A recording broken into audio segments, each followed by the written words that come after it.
Coach, another tough loss. I guess your last two losses have been in similar fashion. Is there anything to make out of it, like those last two innings? Anything you guys can maybe change differently? Hopefully it doesn't happen the next time around. You're in the same situation.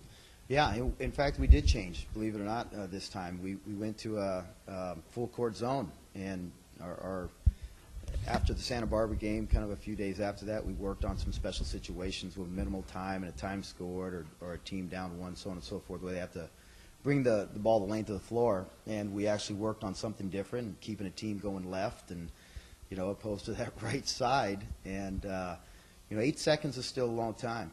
And we had a little breakdown on the back end and unfortunately left the guy open. Jumped up and made it. Yeah, he made a good shot. Yeah, absolutely. His first three of the night, by the way. I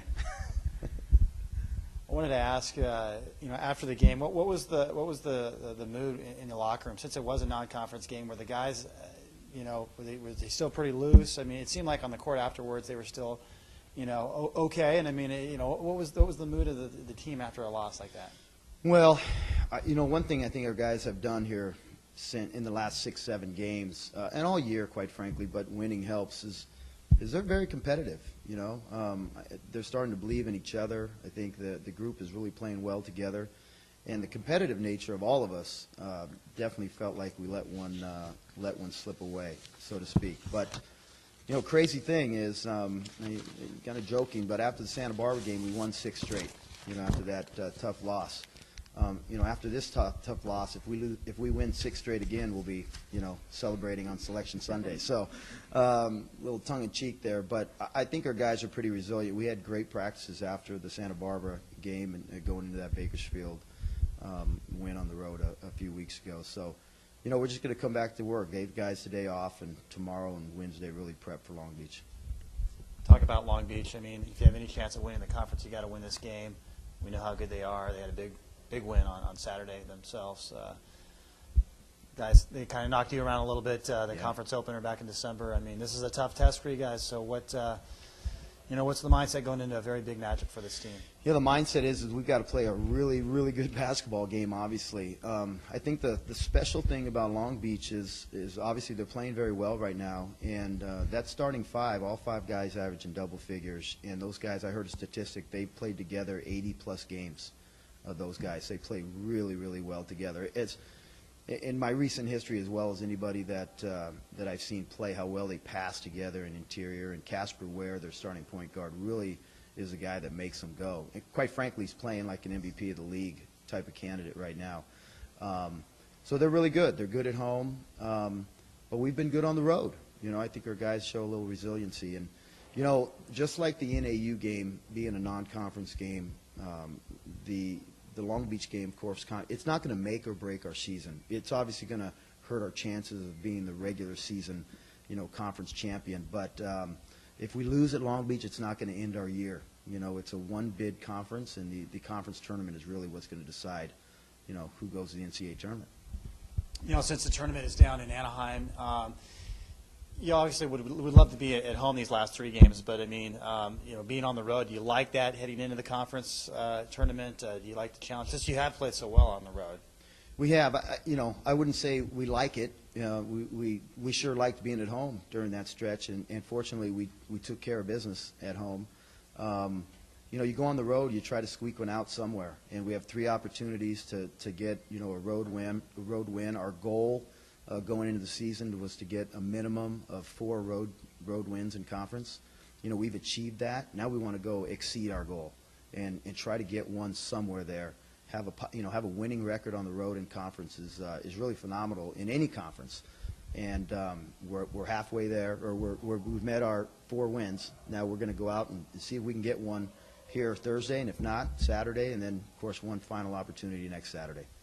We've talked to Coach Calero about free throws lately. The team's been struggling, had a good game against Northridge, and then Saturday kind of struggled again. I mean, free throws are obviously very important, especially, tournament time and all that. I mean, again, how much of a concern is it that the team's just kind of struggling? It looks like Shawn's still kind of, he's kind of fighting it a little bit. I mean, I know it's got to be something that the team's got to be at least concerned about going into these final few games. Yeah, and free throws are big.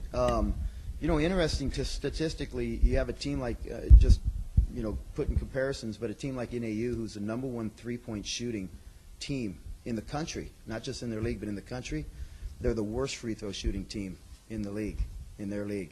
A lot of times it's the guys that get to the line. And right now, Shawn has had some games where he's been phenomenal. I think he was 10 for 12 in a game, and he had the one game where he struggled, so maybe a little inconsistent. Will Donahue's really raised his percentage. He's a guy that gets fouled. The guy we have to get going here is David Hanson a little bit. I think he's really struggling at the line, and he gets to the line a lot, relatively speaking. So that has a tendency to affect your overall free throw shooting, especially game by game. We're going to keep working on it. We maybe tweak a thing here and there, especially if a guy's not getting the results that he wants and we feel like is a better shooter than what he is. But it's a concern because, on the road you got to get your baskets are tough to begin with, points are tough to begin with, and you got to take advantage of those free times to score when the clock's not running. Coach, just kind of curious as far as from a scouting standpoint, when you have a team like Long Beach with so many weapons, you can't really just key on, Casper Ware or Larry Anderson. They have so many weapons. Kind of generally speaking, what's the philosophy to try and shut down such a potent offense like Long Beach? Yeah, it's my scout, quite frankly, too, so it's to talk really specific on it. The thing that they do is they do a great job of putting pressure on the rim via the pass, penetration, crashing the offensive rebound. So they really put a lot of pressure on the rim. They have a very good shooter in Greg Plater, and Casper Ware is shooting the ball well from the three, but they're not a team that's hunting the three. They want to get a majority of their baskets inside. So I think, number one, we've got to take away the obvious easy baskets, and those most of the time come in transition. So we've got to make sure we're back taking away transition baskets. And then we have to limit second chances for them. We've done a good job against teams field goal percentage-wise, meaning that there's a lot of missed shots.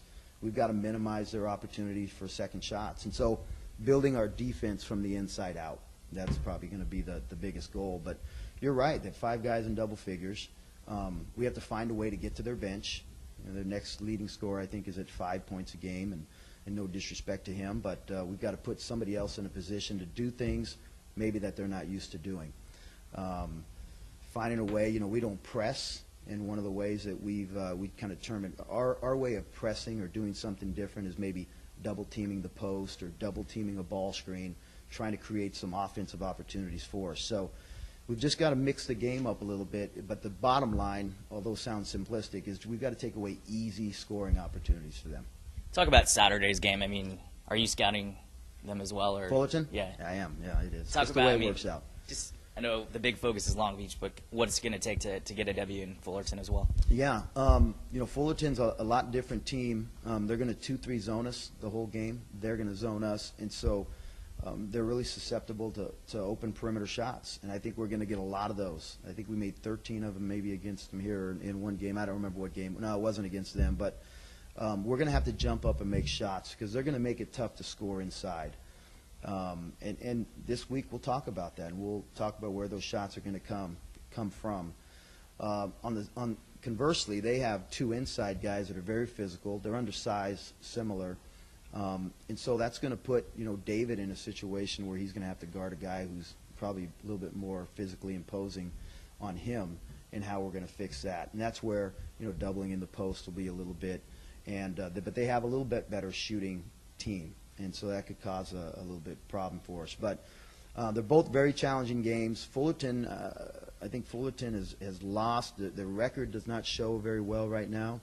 But, where Long Beach has won close games, and conversely is now 11-2 in the league, Fullerton has lost some really close games, and their record is struggling. So they could easily have been, have a positive record right now. So it's going to be tough. They're good at home, really good at home. I mean, this is, second to last week of conference play. Guys may be a little tired mentally, physically. I mean, update us on how the guys are doing and, just going into this very important next couple of weeks. Yeah, injury-wise and without commenting specifically, I think guys are good. Guys are healthy. It's amazing what winning a few games do. All of a sudden the bumps or bruise that you might take a day off here or there. guys are fighting through that a little bit more. I think guys are excited. They're excited. We gave them today the day off today to kind of rejuvenate a little bit. And tomorrow we'll come back and get right after it. And I really suspect that they will be very fired up and eager to go on this road swing here for these last 3 games. Kind of a corny term we use is keep your eyes on the prize. And during the game, the prize is obviously making a basket, but our overall goal is to win every game we play, move on, get to the conference tournament, and keep playing until they tell us we can't play anymore. And so that's kind of been the mindset of this team, during this stretch and going into the last couple of weeks of the season. Yeah. Hey, Mark, how would you evaluate Chris O'Brien's play right now? I think, he's probably one of our better on-ball defenders, discipline-wise. One of the things we do in terms of defending the ball is we try to keep a guy one way. If he starts bouncing it left, like, for example, the Jones kid the other night, he really was good going to his right.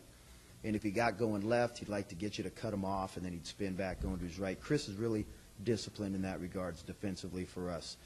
Offensively, he's a good one-directional driver. I think he does that a little bit, but I think he's still struggling with his 3-ball a little bit and when to shoot it. We have confidence in him to jump up and shoot the ball, but unless a player does it himself, you can't help him other than just tell him, Chris, if you're open, jump up and knock it down. So he's still starting for us. We still have confidence in him in that regards, and he's still going to get every opportunity. I know it's a hypothetical, but if he were making more threes, would you sense that would maybe ease things on David a little bit in terms of, because he commands a lot of attention, when in ball games now. He does. David, I think the attention David gets, the attention Shawn gets, helps other guys. It creates opportunities for other guys, and I think other guys need to take advantage of that. For example, Will Donahue has the great game against Northridge. I think their teams are very conscious. You look at our stats, we have 2 guys averaging 15 points, the next guy's at 8. It doesn't take a rocket scientist to figure out where a majority of our team's points are coming from. So conversely, Chris is going to come open for some open shots. Malik, he needs to be a little bit more aggressive shooting the basketball. Believe it or not, he's shooting a good percentage when he gets his feet set and the ball's getting kicked out to him, and Shawn's assist numbers are coming up, and David's as well, because they're looking for teammates. So, but we do need those guys when they get the opportunity to shoot and score the ball a little bit. We need them to do that, when the pressure is put on David and Shawn. I asked because there's 3 games left, and then the tournament. I mean, you guys are what you are. I mean, how much change can you expect from those guys at this point of the season to try to get more out of them? Well, I think what you're seeing substitution-wise a little bit, there's kind of a pattern. Of course, Jamal usually comes in for Malik the other night earlier than anticipated because of the foul trouble. And then with Drake Yu and Chris O'Brien, Chris starts, but we really kind of look at that to see who's playing better. And that'll dictate the minutes. It's not a personal thing. It's a production thing. We want to win the games, and whichever guy on that particular night's playing a little better will probably get a few more minutes. And they're similar guys physically. I think that's the comment that you hear from other coaches when they see our team and go against us is that Malik's a pretty good-sized kid for a true freshman, and then of course Shawn and Shawn, David, Chris / Drake. And Will Donahue, when we're switching screens and doing things, there's not much of an advantage gained, by getting one of those guys on you. So, I don't think there's a whole lot. Hopefully guys just get a little better here in the next 2 weeks.